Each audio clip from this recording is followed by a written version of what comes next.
UK Foreign Secretary Liz Truss all set to meet the Iranian foreign minister as well for the first time at the UN General Assembly in New York. This will be the first meeting between Iran and the UK at the foreign minister level since 2018. On the agenda is the release of UK nationals detained in Iran.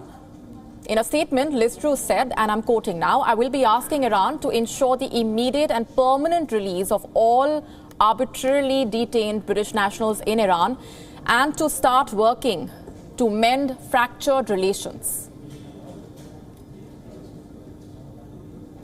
We are absolutely determined to get back all the British dual nationals currently held in arbitrary detention by Iran. She's having meetings with her Iranian opposite number, and that will be the release of our dual nationals will very much be at the top of the agenda. It always is when we have negotiations with the Iranians. And we will continue pushing, and we will not rest until we get them all home. Their incarceration is arbitrary, it's completely unjustified, and we have made it clear that we will not stop working to get those British dual nationals home.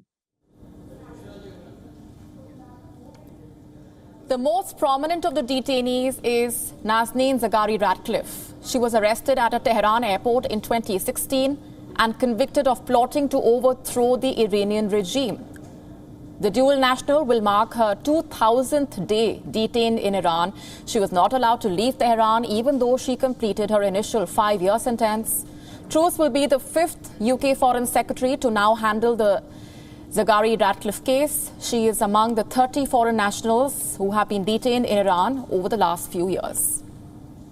We've had a lot of ups and downs. It's coming up to 2,000 days, which is 5.5 years this week. So part of me is keeping going in case things drag on.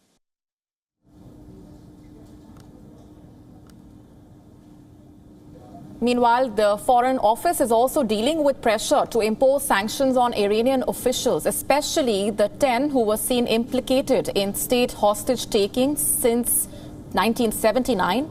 These 10 Iranians would be subject to travel bans and freezing of assets. Liz Truss will also call upon Iran to comply with its nuclear commitments.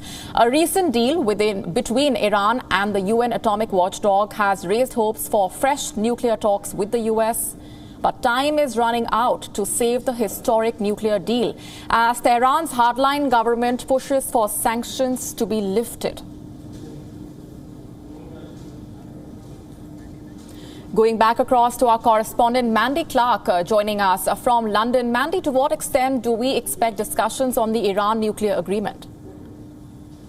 It will be certainly a part of it. That is one that has been, constantly an issue throughout, especially when Trump had more or less killed it off. There was hopes that it would be revived. So that is very much in the political mind, but very much in the public mind here in the UK is that iconic case of Nazanin Zaghari-Ratcliffe. She was arrested with her child, who was just a baby. Her daughter managed to come back, born in the UK.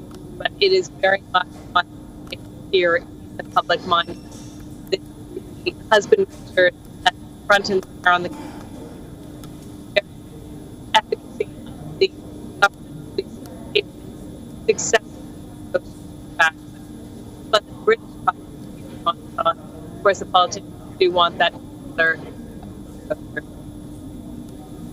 Right. Mandy, Siddhant and Susan, appreciate very much joining us with those inputs and perspectives. WION now available in your country. Download the app now. Get all the news on the move.